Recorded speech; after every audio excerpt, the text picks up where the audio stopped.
leave mute live. I see it.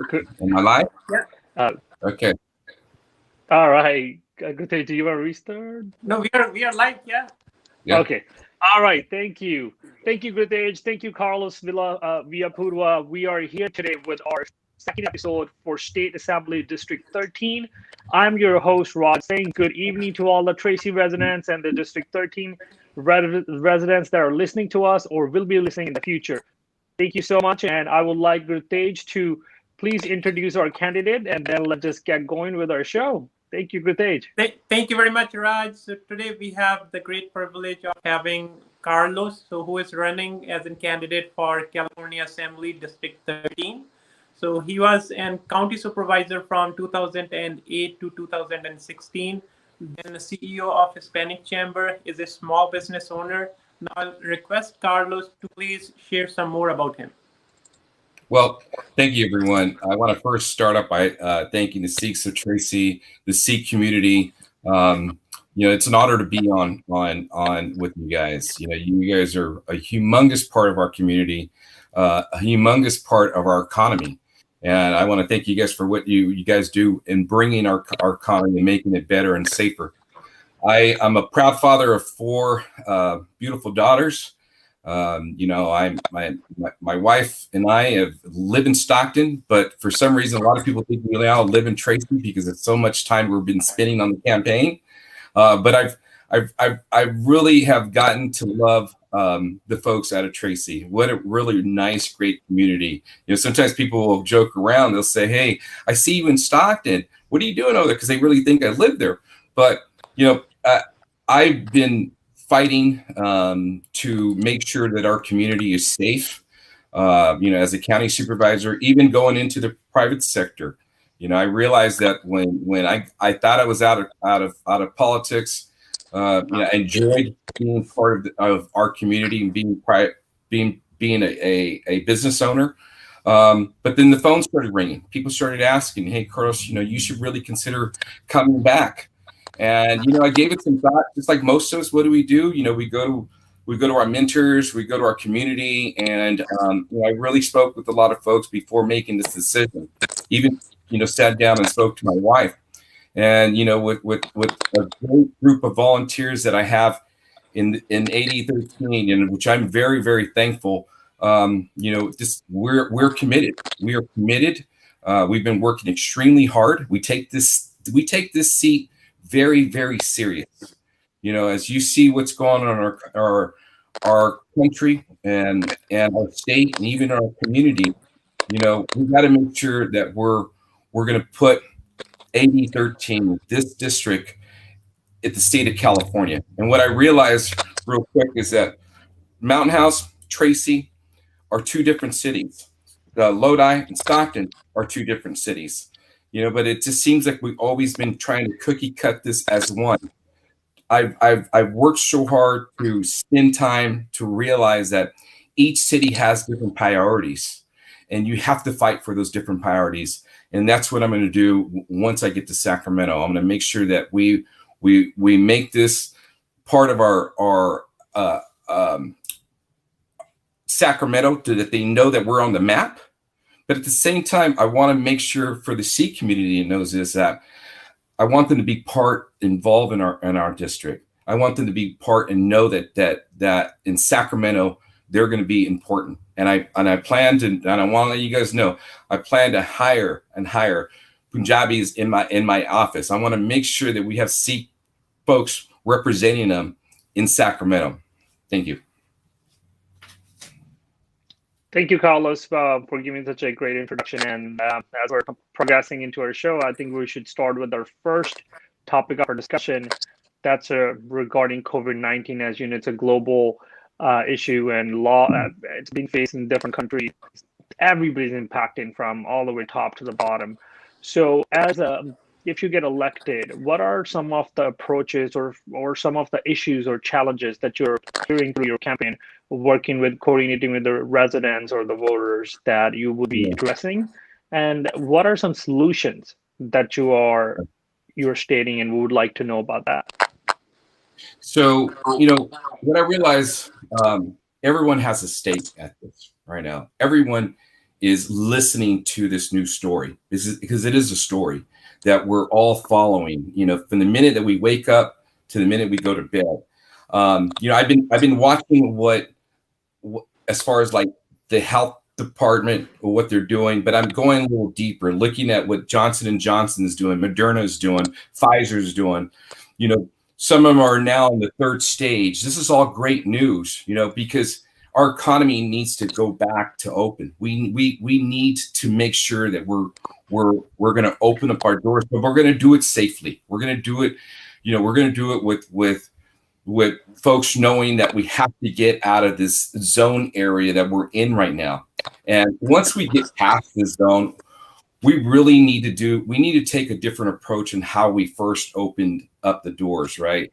A lot of people were still trying to figure out, what should we do? How do we handle this? Especially the business community. And my approach is that, it's not something that you just put up online and let you try to figure out. And I think that that's where government goes wrong. We as government agencies need to know that we have to almost have the approach of holding people's hands and guiding them and telling them how we're going to do this, because people are still trying to figure this out. I get calls from folks. I did get some calls, some positive calls from folks that have, when COVID hit in March, we were telling folks where to go, businesses where to apply, folks that were sent home, how to apply for unemployment. We were out there going out and giving food baskets to the needy, giving masks to folks. But that's the approach that, as an elected official, that I want to make sure that we are out there knocking on doors and talking to people and literally holding their hands and guiding them, because our community is this. We're a melting pot. We have different types of cultures. This is a great, beautiful community. But sometimes, how government speaks to one, they don't understand. It's not the fact of English. It's just the fact that they're not talking business-like. They're talking government-like. And we need to change as government to be able to hold their hands and help them guide them through. So, literally, we know that there's going to be a cure. We know that. That's the positive thing. And we know the vaccine is going to be here, but we need to get it here soon. As soon as we get it here, we got to already start adjusting and trying to open up our business community, because that's what pays our bills here. When you look around and you drive around our streets, our law enforcement, it's the business community that pays for that. So as an elected official, what you're going to see is that I'm going to be heavily involved in our community, culture by culture, to explain what steps they need to take. And the business community is going to be most important. Thank you, Carlos, for highlighting your vision and some of the challenges that you've been hearing from residents. Thank you so much. And I would ask now Grithej to keep us moving to our next topic for our discussion. Grithej. Thank you, Carlos, for touching the COVID aspect. So another hot topic that we are facing here in Central Valley or these areas is more than 100,000 people they have to go outside of our cities for work across the Altamont. So what we kind of realized is it is because of the brain drain. So companies are not coming here because our kids or whoever is finding an educational opportunity, they have to go either to San Jose, Sacramento, or CSU East Bay. Those kids are not coming back, or companies are not coming back because they don't see any university, any higher educational institutes where they can find a sustainable workforce which they can absorb in their organizations. So we heard about CSU in Stockton, but I think that plan is not going forward. So what do you think where we are with perspective of educational institutes in District 13, and how do you see the future? Good. Great question. When I was a county supervisor, what I realized is that I needed, when I needed to get something done here, I needed to invest time with my colleagues to literally try to find out what they're passionate about. What do they need in their district, correct? And I did that. I invested the time. I think what we're doing here is that we're not investing the time with other elected officials in different parts of the state. We need to bring them here. And that's what I'm going to do as an elected official, is literally knock on doors and have them invest and see why this is important. I hear it time after time that we don't have, the educational workforce here. I would say, I would argue that we do. We have a beautiful community. I have a daughter at UC Davis, and I have one in San Diego State, and I have the same fears of a lot of people that maybe they won't come back. So I literally have stake in this. I literally want folks to come back and work here. But let's be honest, how are businesses and schools want to come here if we come to a community that's unsafe? And I'm being honest. I've had businesses look. Because when a business comes here, the first thing that they say is that I got to bring a percent of my workers that have been working for us. They're going to probably relocate. But a lot of them don't want to come here because it's unsafe. You drive around, there's crime. It's not clean. We need to invest more time in looking at the landscape of our community, making it better, making it safer. Then you'll get not just jobs, but you'll get folks that are going to want to come here. You've got to also build incentives for those companies. Other states are doing this. This is not a wheel that needs to be invented. It's already invented. Other states are doing this. Why can't not 8013 San Joaquin County do that? And let me get back to the CSU. The CSU, which I touched a little bit, is that, no offense to the prior state assembly person that was trying to get it. It's for us. We need to still work hard and make sure that it's going to be here. It's going to be here in San Joaquin County. Why? I'll tell you why. And I'm kind of going off to a different angle. But when you think about medically, we need more doctors. We need more nurses. We need more people that know how to deal with healthcare, folks that I'm very passionate, which is our elderly folks. We need that type of workforce to make sure that we're going to train them. And then, I also talked about college, but, we also need to make sure that we're also talking about vocational, so we need to make sure as either a CSU that we're also teaching the trades. There's some folks that are going to go to college, but there's some folks that need to learn how to do the trades. Our next generation of trades here, because we're a community that's growing, and so we need to back them up. So to answer your question, I am going to fight very hard to make sure that dream that we had, that is still going to be a reality for San Joaquin County. No, thank you very much, Carlos. Yeah, educational institutes which offer diverse courses like the trade schools, everybody, they can help everybody to reach to the next level in their careers. Now, take it back to Raj. So I have a follow-up question on the same topic. We touched about businesses, we touched about education, and I think that the question would be correlating with each other. So right now in this COVID, so we are studying from home, the students are studying from home, and a lot of corporate folks are working from home, remote. And what it does, it's creating so much pressure, or I think that's not right. It's putting so much heavy load on the internet that we have, and sometimes we see it's buffering, we don't have the capability. So talking about technology side of innovation. So I think in our not only just Tracy or Mountain House, we're talking about overall as a San Joaquin County or District 13, we need to look into bringing more infrastructure around the technical side, like a Google fiber opticals. So we have better internet service providers. So if the businesses are coming, it's more, the community is more plug and play. It's not, we don't even have a basic fundamentals to provide for any startup to open up their business here because they don't even have the good internet providers here. So what are some thoughts and vision overall, your future vision, that how would you like to see this happening?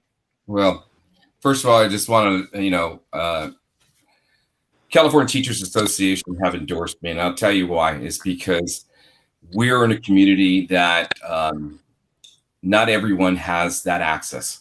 I get that. And but what we need to do is this: we got to work with other companies and identify them and bring them here to San Joaquin County.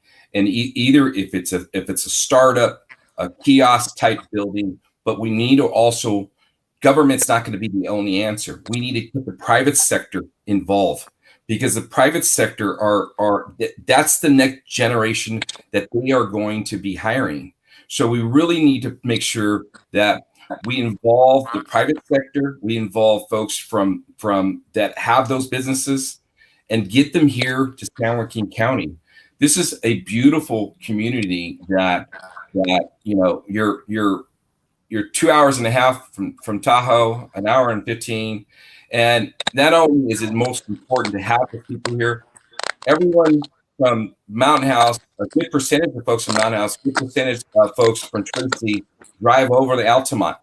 And they spend many hours in their car driving over.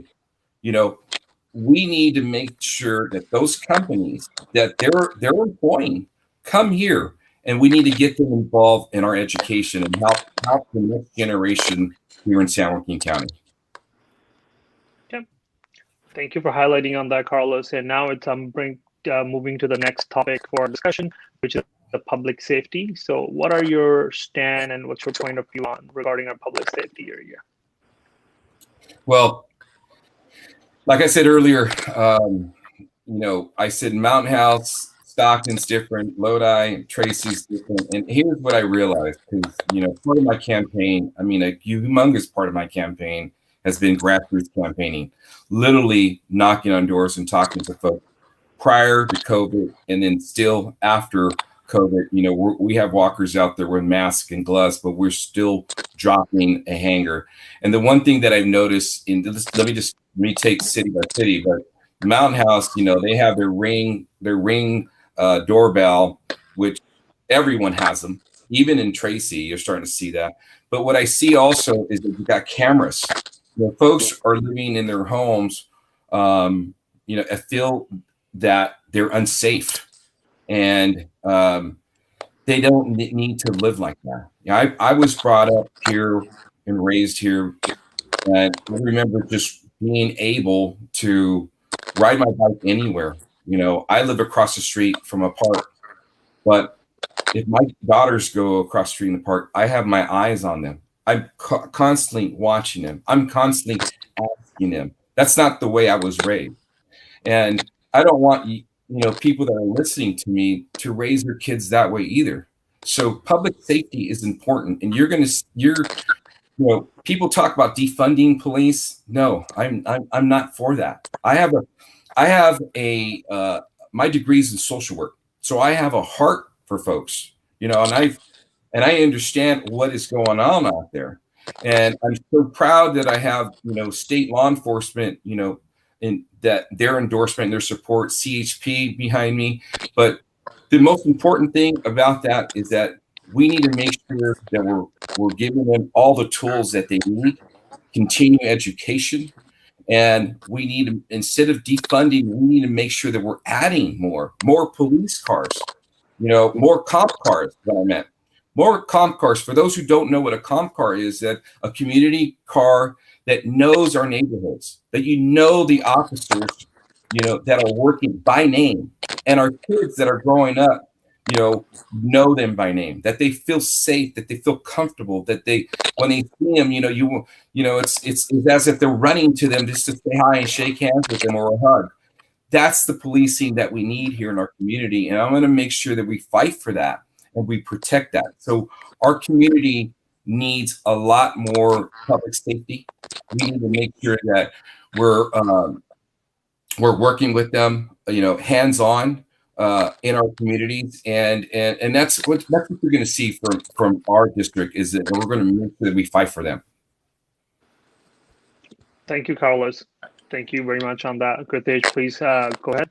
Yeah, no, thank you very much, Carlos. As you also mentioned, that safety, that's the essential aspect which will bring the job opportunities, which will bring the companies here, which will help our students to get good educational institutes here. So from the job perspective, so we have the major employer in the Central Valley in our district in agriculture. So 1 out of 3 jobs there come from agriculture. So agriculture is solely dependent on water. So what do you think where we are in District 13 at present with perspective of water, and how do you see the future? Great question. You're absolutely right. I actually had this discussion earlier with a group of folks that, everything that we touch, everything that we eat comes from our ag community. 3 out of every 5 jobs are ag related. And, we need to make sure this is a $6 billion economy. Okay. This is essential. When we talk about essential, guess what? They are in the top of the list because this is what feeds our community and our economy. But we need to make sure that we take a stake at this, that we continue to fight what we're doing. We've talked about the tunnels. We're going to continue talking about the tunnels for years. Why? Because that's going to be a constant fight. That our water is not just for our community. Our water feeds our community. We have, probably one of the best lands here in our community. And, years back when I was a county supervisor, I fought hard to make sure that we worked on a wine ordinance. And I'll tell you why. It wasn't about drinking wine. It was about job creation. So when you think about the wine ordinance, it created jobs, it created restaurants, it created hotels, it created gas stations. I mean, the list goes on and on and on. So as an elected official, I planned to sit on ag committees. Why? Because this San Joaquin County is essential for the whole nation, this whole world. I mean, think about what we have. We live in a great community, but yet folks want to make sure that they want to take our water. And that's why we need to make sure that we're going to be able to provide great water quality. We need to make sure that our groundwater is going to be saved. Any flood control, stormwater, we need to make sure that we capture that water because that water is essential, and that's what we need to continue to fight for here in San Joaquin County. Yeah, thank you very much, Carlos. Just a little bit more into that, as you mentioned. Yeah, so this water is not only ours because this water is coming from the mountains across the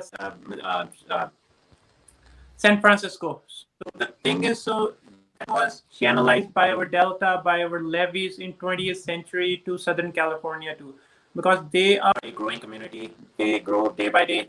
They need the water too.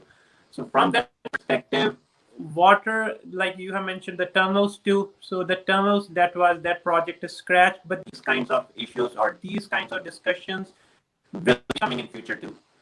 So how do you think, so what would be the approach of District 13 in those discussions? So how the water can be preserved, or can be, District 13 can be made the first priority in those discussions? Right. Well, I mean, real simple. I mean, it sounds simple, but we need to make sure that we capture our groundwater, and that we're making sure that our water that we have here is preserved, and that we're preserving and protecting it. It's going to be ongoing, but our levees need to be protected too. We need to make sure that our levees are strong and safe. 2006, we had a levee that broke here. But those levees now, we have been spending money on them, but we need to continue to spend more money. And let me tell you that the ag community here depends on it. And I just want to add, I recently got the endorsement of the Farm Bureau. Why? Because, there's bills that come up now, and there's bills that want to get in there and change how as a farmer, how we do things with our water. But we need to make sure that we need to be smarter when it comes to our water control. We need to be smarter and protect them, and we need to protect them with funding. It's always an issue that they don't have enough, and we need to make sure that we're going to continue to fight for that. Thank you, Carlos. Thank you. All right. So now moving to the next topic of our discussion, and it's regarding the healthcare side. So right now, if talking about Mountain House and Tracy, we are such a growing towns, both Mountain House and Tracy, but we only have one hospital, which is Sutter, with emergency rooms. And under this COVID, I think everybody, not just some few folks, everybody realized there's a big need for another hospital that can cover that can serve the Mountain House area and the Tracy folks as well. So what's your vision? What's your thoughts regarding this topic?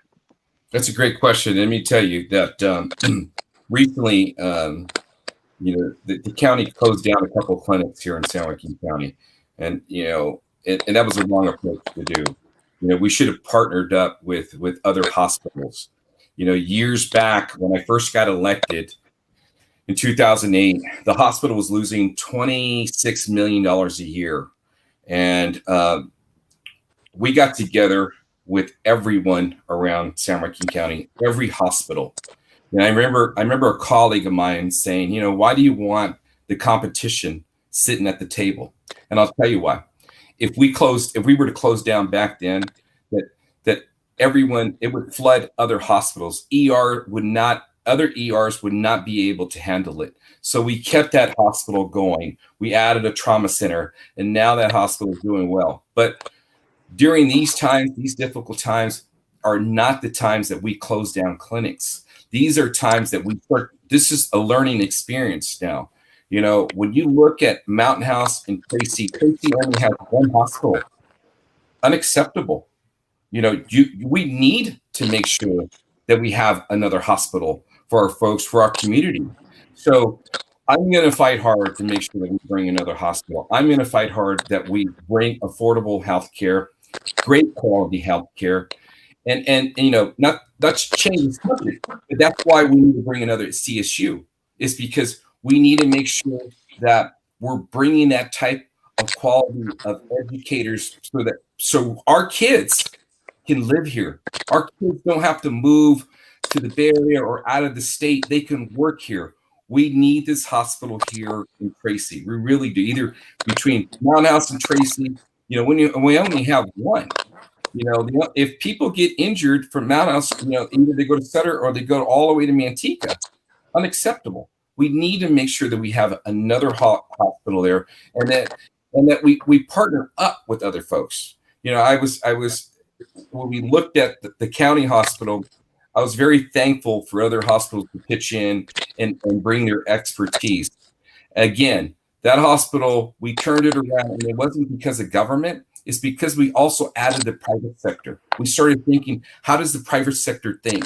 We look at other hospitals, how are they running their hospital? We can do the same thing here. The folks of Tracy, the folks of Mountain House deserve that. And that's one of the committees that I want to make sure that I sit on healthcare. And I'm going to fight to make sure that we bring another hospital, either the Tracy or Mountain House area. Thank you, Carlos. Kutej, please go ahead. Yeah, on that perspective, as you touched briefly, the affordable healthcare. So what do you think from the perspective of the drug prices are becoming very high, also the increased drug prices, as well as the affordability in the healthcare and Medicare for all. So what kinds of situation do you think we are, and how do you see the future in that perspective? Yeah, well, that's going to be an ongoing problem that we're having with the state, not just the state, and our country. Our prices are expensive, our medication is expensive, but what we also need to do is that we need to make sure that we're teaching our community about keeping their appointments, not waiting to the last minute to go to emergency. We've done that here, working with our farm labor areas. Most of our community here, they'll wait to the last minute. Their job is the most important thing, but we need to make sure that we work with employers, to make sure that they give them the time to get their health care, make it, get their checkups. And I think that once we can show, the state that we're a role model. We need to work with folks that are dealing with our pharma, our community, to make sure that we're lowering our prices here. You got a lot of doctors here that they come here, and it's not because of pay. It's because of passionate and heart. They want to work. They want to be part of this community. And that's one thing that I want to make sure is that we're going to fight to make sure that we have affordable health care. And that's why I want to sit on these health committees. We made a change at the county hospital, and we made dramatic changes there. We can work with the state to make dramatic changes. I was once a director for the Healthy Families Program.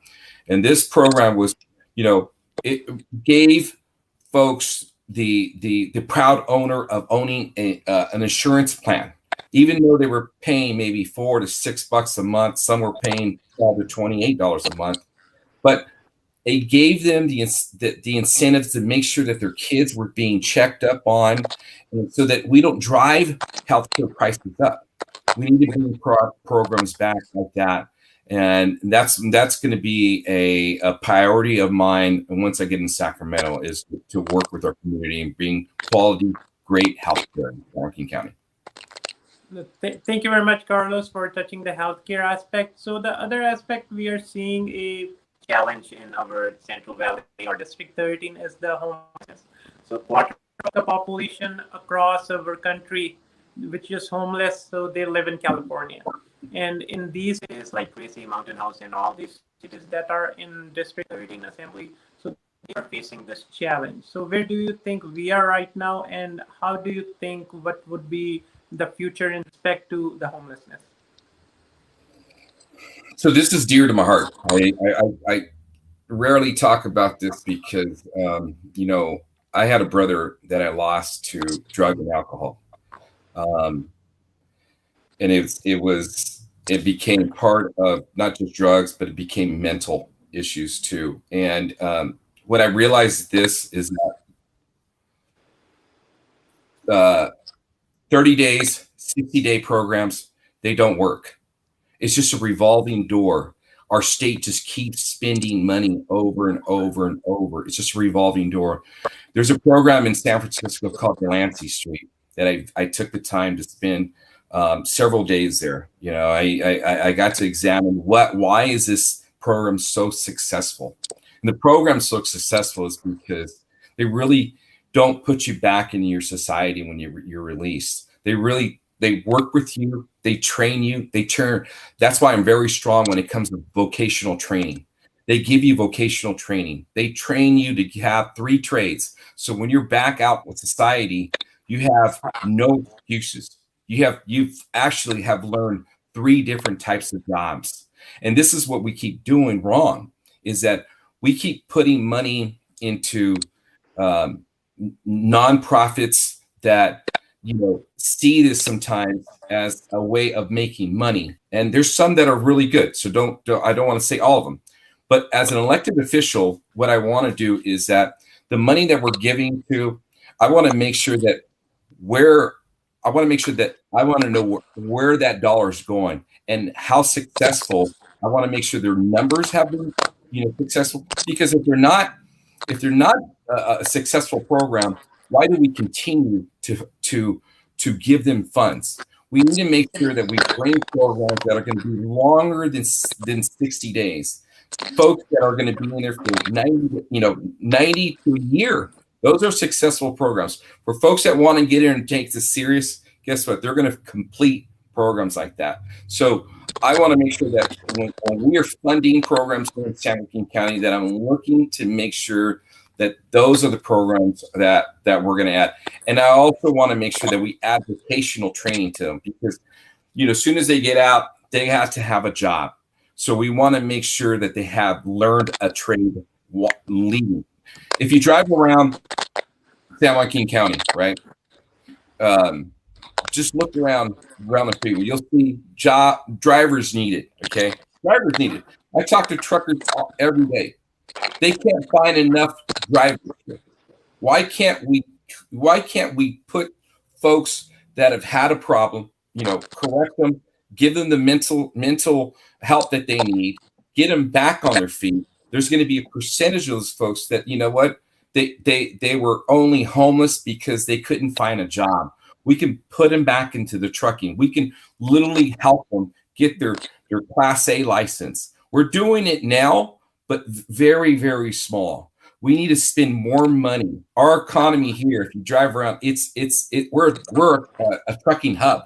And if you ask any business, they need drivers. Why can't we put some of our folks through a program, vocational, and put them back in the workforce? That's what we need to do. We spend money on programs that don't have nothing to do with the Valley. We need to make sure that the jobs that we're creating is going to affect and have a great outcome for our economy. Thank you, Carlos. So you touched from the perspective of the person or the citizen who is facing this issue. So some small business owners, they have this thing coming up, the question coming up in their minds, because the rate of this crisis is increasing. And this COVID thing, we are not sure how it will kind of impact on this issue. So it can be increased in our cities. So in these cities, they are seeing it for the first time. It's growing. And for a small business owner, so if they see this problem near their premises, so what kinds of solutions or what kinds of negotiations they can do with the city or with the staff, whichever is available right now? And how do you see the future with that perspective for our small business owners who are feeling this with respect to their economical impact on their businesses too? Yeah, no, that's a problem that I hear a lot. I hear folks calling up and saying, Carlos, how I have a business, but yet every day I have to go out and clean, my facility. And sometimes the county or the city is billing me because I didn't clean it. We need to work with our code enforcement officer and our law enforcement agency to make sure that we're not just basically social workers, but trying to work with other agencies. So we need to make sure that we have social workers working with our law enforcement so that they can make a call and get them off the streets, get them into programs that I'm talking about, get them into the 90, the year type programs. But we also have to work with our business community. We need to make sure that they're educated so that, you've heard of there's a program that we started way back. It was working with our businesses to make sure that they had law enforcement working with them day in, day out. We need to continue doing that. We need to make sure that we have law enforcement that, just like I talked about, that they would have our community cars in our communities, but we need community policing that talks to our business community that is literally going in there, checking on them. They're not security. There are law enforcement checking on them, seeing things that are okay. We need to make sure that we can also put them in housing. Okay, I know that this governor has spent a lot of money on, trying to build housing in our community. But the problem is that a lot of those folks are not going to go there. They want to still remain out in the streets. Why? Because they can't do their drugs there. They want to do them out in the street. So we need to first take the percentage of folks that are serious and want to be helped. We need to take that slice of a pie and making sure that we spend the money on them, because there's going to be a percentage of folks, no matter what you do, you're not going to change it. I'm going to be honest, you're not going to change it. So that's where the law enforcement comes in.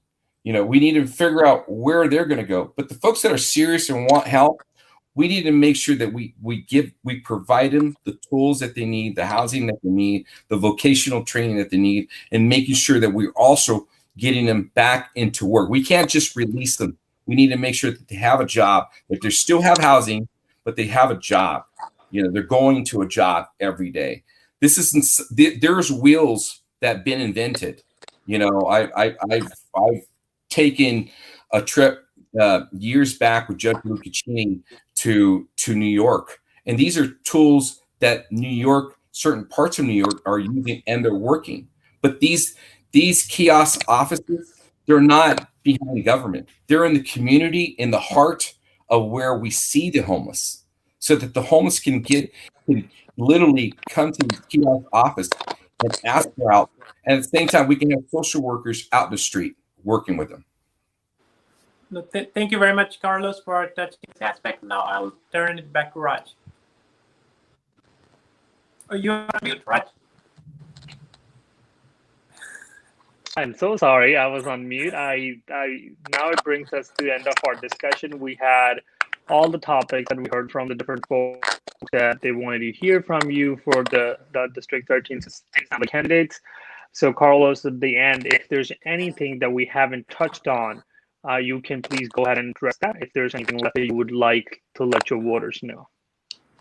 Well, I can tell you this, that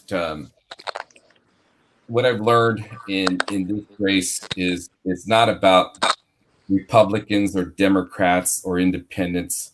You know, I don't belong to a certain group of, hey, I'm endorsed by this, endorsed by that.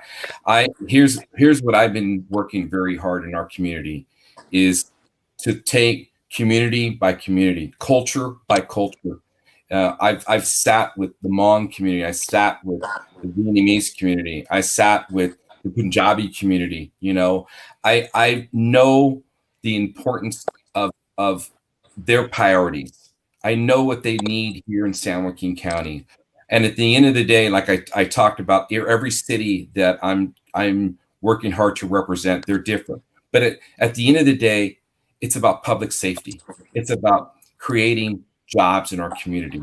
It's about getting our economy back open. And you know, you're going to hear folks that say, hey, you know, I have the experience. You know, sometimes the experience is not the answer. You know, folks that get so tied up in thinking that government's the answer. You know, I'm the first one to say this. Sometimes people get in office, they're part of government, but they never paid workman's comp. They never balanced a budget. They never had to pay employees. You know, I can honestly say that we have, you know, and you look at folks that have literally say something and they complete it. When you look at the wide ordinance we completed here, that created, if you drive just the Lodi, you drive around their community, literally people want to move here. You see more house being built, you know, and if you look at our airport that I worked so hard, you know, that we worked so hard to make sure that we have, you know, good companies like Amazon. They came here. We have travels to San Diego, now LAX. Those didn't happen today. Those happened years back, working with the business community.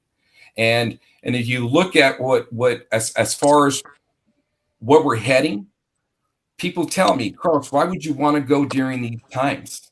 It's going to be the most difficult times to go into Sacramento. My answer is this is the best time to go to Sacramento. Why? Because you need someone that is business minded. You need someone that knows our economy and knows how to work with our community and knows, you know, the priorities of this district. And that's why I'm going to Sacramento. That's why I want to represent you guys in Sacramento, is because I want to make sure that we are on the map. We are not on the map right now. We are not. As much as we fight, we are not. We should never have lost the CSU. That's unacceptable. Unacceptable of not having another hospital here in San Joaquin County. Unacceptable. We need to make sure that this place here is safe for all of our members of this community, for every culture. And I want to thank the C community, because let me tell you, I've learned a lot from you guys. You guys are great hard workers. You guys are part of paying into our economy.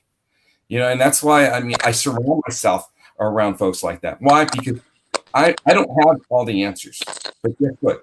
I want to learn from folks like you. I want to make sure that our community is going to be represented represented in Sacramento. And that's why I'm running. So I want to just thank the Tracy Seeks for giving me the time to speak to you guys, and this really means a lot to me. You know, and I take this race very serious, and thank you for your time. Thank you so much, Carlos. At the end, if there would be any follow-up questions or somebody wanted to touch with you, do you mind sharing your contact information so they can directly approach you? And I would encourage the audience, if you would like to go through us, we're welcoming you. We'll convey your message to Carlos as well. But Carlos, please go ahead and share your contact information. Yeah. So I'll just really quick. It's Carlos at 2020.com. You can email me there. If you want to call me, listen, I mean, my phone, always people are calling me up, and I never turn my back to folks. So if you want to even reach out to me, my number is 209-810-6580. That's my cell. You can text me, message me. But again, thank you all for giving me the opportunity to speak to you. Thank you very much, Carlos. And in the end, our biggest stakeholders are our voters. So we again request our voters, please make an informed decision for November 3rd. Ask your questions to Carlos, or send those questions to us. We will forward to the candidate. Thank you very much, Carlos. Thank you, Raj. We'll see you again. Thank you. Thank you.